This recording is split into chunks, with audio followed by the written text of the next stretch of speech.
Liderato ng Kamara tiniyak ang mas marami pang inisyatiba para sa AFP kasunod ng subsistence allowance. Brigada Haji Caaminio, ibrigada mo! Brigada Live Report! Pinuri ni House Speaker Martin Romualdez ang pagpapalabas ng Executive Order No. 84 na nagtataas sa subsistence allowance ng mga personnel ng Armed Forces of the Philippines. Ayon kay Romualdez, karapat-dapat ang umento sa subsistence allowance para sa mga matatapang at may dedikasyong sundalo na nagtanggol sa ating bansa. Ito ay isang konkretong manifestation ng commitment na mapabuti ang kapakanan at kilalanin ang mga sakripisyo ng mga sundalo.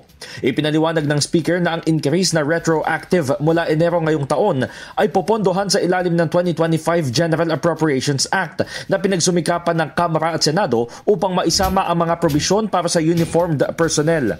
Gate nito, ang adjustment na 350 pesos ay nakahanay sa layunin ng administrasyon na itaas ang moral ng uniformed personnel at siguruhing matatanggap nila ang sapat na suporta para sa araw-araw na pangangailangan.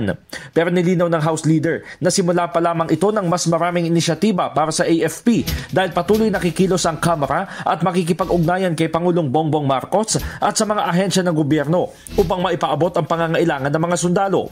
Kabilang narito ang benepisyong pangkalusugan, pabahay at iba pang tulong para sa mas maayos na kalagayan ng mga sundalo.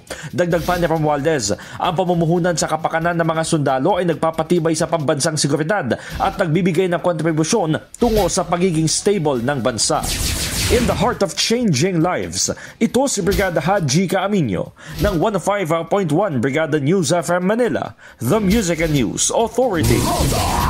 Brigada! Ang bahaging ito ay hatid sa atin ng Fast Relax. Tanggal ang sakit, ora mismo.